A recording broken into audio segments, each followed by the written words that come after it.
প্রিয় শিক্ষার্থী বন্ধুরা, আপনারা জানেন এর আগের ভিডিওতে আমরা এই ধারার একটি অঙ্ক করেছিলাম এবং এই অঙ্কটি বলেছিলাম কমেন্টে আপনাদেরকে জানাতে। সেই অঙ্কটি আজকে সলিউশন করব আমরা। এই অঙ্কটি 42তম বিসিএসে এসেছিল এবং 7ম শিক্ষক নিবন্ধন পরীক্ষায় এসেছিল। খুব গুরুত্বপূর্ণ একটা প্রশ্ন আমরা সলভ করব। প্রথমত এটা একটি কী ধারা? আপনারা জানেন ইতিমধ্যে এটা একটা সমান্তরাল ধারা। সমান্তরাল ধারা আমরা কীভাবে চিনব? আমাদের এই পার্থক্যগুলো দেখে।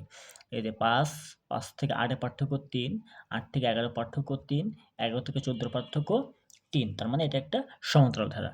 এখন সমান্তরাল ধারা আমরা প্রথমে বেসিক মানে পরীক্ষার জন্য যেভাবে করব শর্টকাট, সেটা আমরা কীভাবে করেছিলাম? শেষ পদ, তাই না? শেষ পদ কত? 302 মাইনাস প্রথম পদ কত? 5, নিচে হচ্ছে যে অন্তর মধ্যে হচ্ছে পার্থক্য কত? 3 যোগ 1, তাহলে কত হয়? 302 থেকে 5 বিক্রি করলে 97, নিচে হচ্ছে 3 যোগ 1, তাহলে এখন 3 কে 97 যদি আমরা কাটি তাহলে আমরা কত পাবো?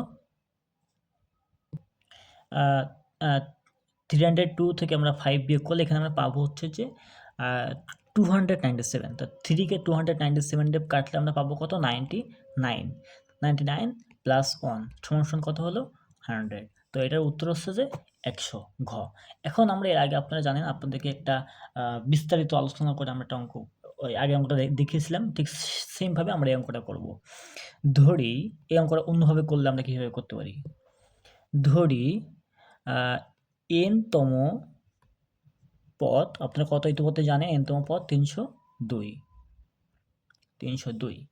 এখন যে সূত্রটা আমরা করেছিলাম, সূত্রটা আপনাদের মনে থাকার কথা, a plus n minus 1 into D সমান শেষ পদ 302। এখানে আপনাদেরকে যদি বলি মান বের করতে, আপনারা অবশ্যই জানেন এর মানটা কত হবে।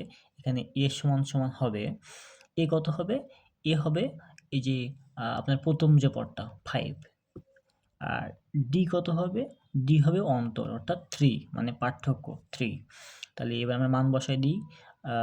a সমান হচ্ছে যে 5 প্লাস n মাইনাস 1, ডি এর মান 3 সমান 302।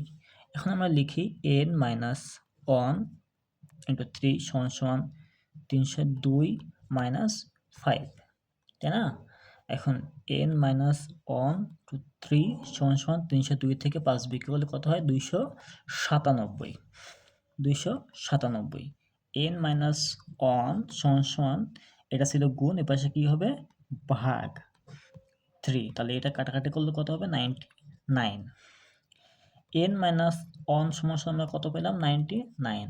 তাহলে n সমান 99, এটা মাইনাস ছিল, এপাশে হবে প্লাস, তাহলে কত হবে? 100। এই যে 100, এটা হচ্ছে অ্যান্সার। আশা করি আপনারা বুঝতে পেরেছেন। 100।